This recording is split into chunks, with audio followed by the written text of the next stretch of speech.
I then set about building my own travel agency chain. I started when I was 19. I opened one shop. There was just me working in the shop. I had no staff. If I wanted to go for a wee, I had to put a sign on the door saying back in 10 minutes. And I grew that from one shop to 132 shops in 8 years. We became the largest independent travel chain in the country within 8 years. I found a niche. I exploited the niche, which is what you've got to do if you're going to build a business. You've got to have a point of difference between you and your competitors. And I very quickly established that at 19. I didn't know I was doing that, but I realise now that that's what I did. I established a niche, I established a point of difference, and we grew it rapidly. And I sold that business, which is a precursor to me moving to Marbella. I sold that business when I was about 31.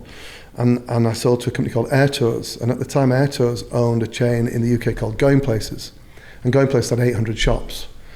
And the guy who bought my business, who owned Air Tours, said to me, look, I want to put you on the board of Going Places because I think I'd like you to learn how big companies run.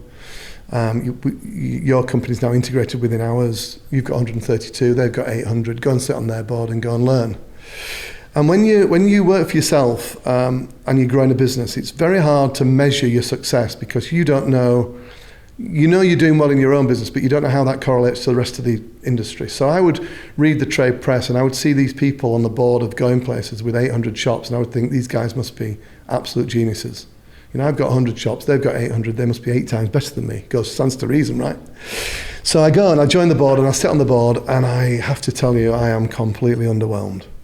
Right? These guys do not know what they're talking about, and as far as I'm concerned, they couldn't run a bath. They've no clue. And the owner of the business came to me after 2 or 3 board meetings and said, what do you think? And I said, this is a shit show. These guys don't know what they're doing. They're never going to deliver what you want. They're never going to achieve what you want. And he said, well, what do I need to do? And I said, well, you need to sack the entire board. You need to put me in charge. You need to let me bring my team in. We'll amalgamate the 2 brands together.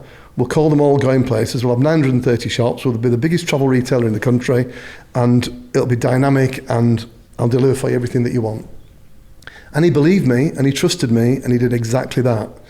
And we delivered for him, and we did build the largest travel chain in the UK. And in terms of retail size, we were the number 1. We were bigger than Thomas Cook. So I kind of achieved not the ambition that I set out to achieve, because I named Thomas Cook specifically, but I was at 31, 32 running a brand called Going Places, which was the biggest travel retailer in the country. It was still an unfulfilled ambition, though. Thomas Cook was still nagging in the back of my mind. It was still an unfulfilled desire. And when I sold my shares in Going Places, I moved to Marbella and then subsequently to California. But I always had this dream still raging in my head to be CEO of Thomas Cook. And so when the guy from Preston called me and said, I want you to come and run my business, and I went back to Preston, I identified very quickly, and this is something I talk about a lot, I identified the exit for the business. He wanted to sell it. He had a timescale of 3 years. And one of the things you've got to do when you're building any business, I believe, is know where your exit is and build an exit strategy from day one. And my exit strategy was to sell that business to Thomas Cook. And the reason for that was because I identified very quickly that we had products in our business that they had gaps in theirs. So what I did over the next 3 years, I exploited Thomas Cook's gaps in their product portfolio and built them into gold medal. So we became the largest tour operator to Dubai. We became the largest tour operator to Las Vegas. We became the largest luxury tour operator with a brand called Pure Luxury. So I knew that everything I did, and I questioned it with my board every time we made a strategic decision, was, does this fit our exit strategy? And our exit strategy was always, we're going to sell this to Thomas Cook. And so that was how we built the business, we turned around the business, and his ambition was to sell the business for £50 million. When I joined on day one, it was valued at £15 million. So we had a long way to go. But in 3 years, we turned that business around so successfully that 3 years later, we got an offer at £72 million. And it was a German company who wanted to buy the business. And Ken was really, really excited and really keen to sell. You've done a great job. I wanted 50, you've got me 72. And I'm like, yeah, but Thomas Cook's haven't come into the bidding yet.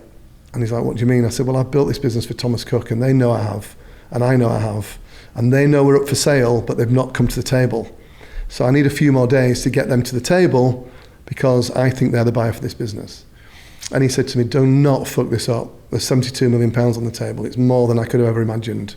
He said, I'll give you over the weekend. He said, but if we've not got an offer from Thomas Cook, by Tuesday, we're taking the 72 million. So I said, yeah, you got a deal.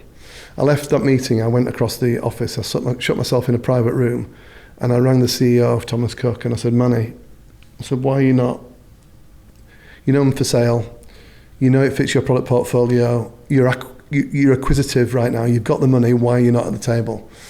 And he said, well, we think that you've done such a fantastic job, you and your team, that once you get paid out, you're going to leave. We're going to spend a lot of money buying a business. It's not going to get integrated into Thomas Cook's properly. We're not going to have the management team that ran it. You know, what are we buying? And I said, well, what you don't know is that my lifelong ambition is to have your job.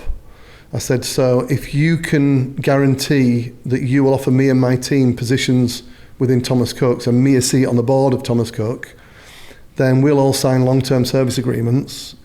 You can buy the business, we'll integrate it into Thomas Cook, and it'll be the best acquisition you've ever made.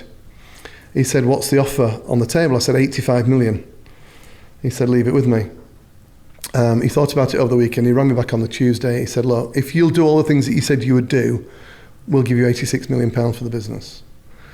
So in that one phone call, I made the owner 14 million because the offer on the table was 72, and I sold it to Thomas Cook for 86. And this is the guy that didn't give you any money. So we sold the business to Thomas Cook for 86 million. It was 36 million more than he was expecting. And my deal, I'll be honest with you, was 50% of anything over 50 million. So 18 of that 36 was due to me.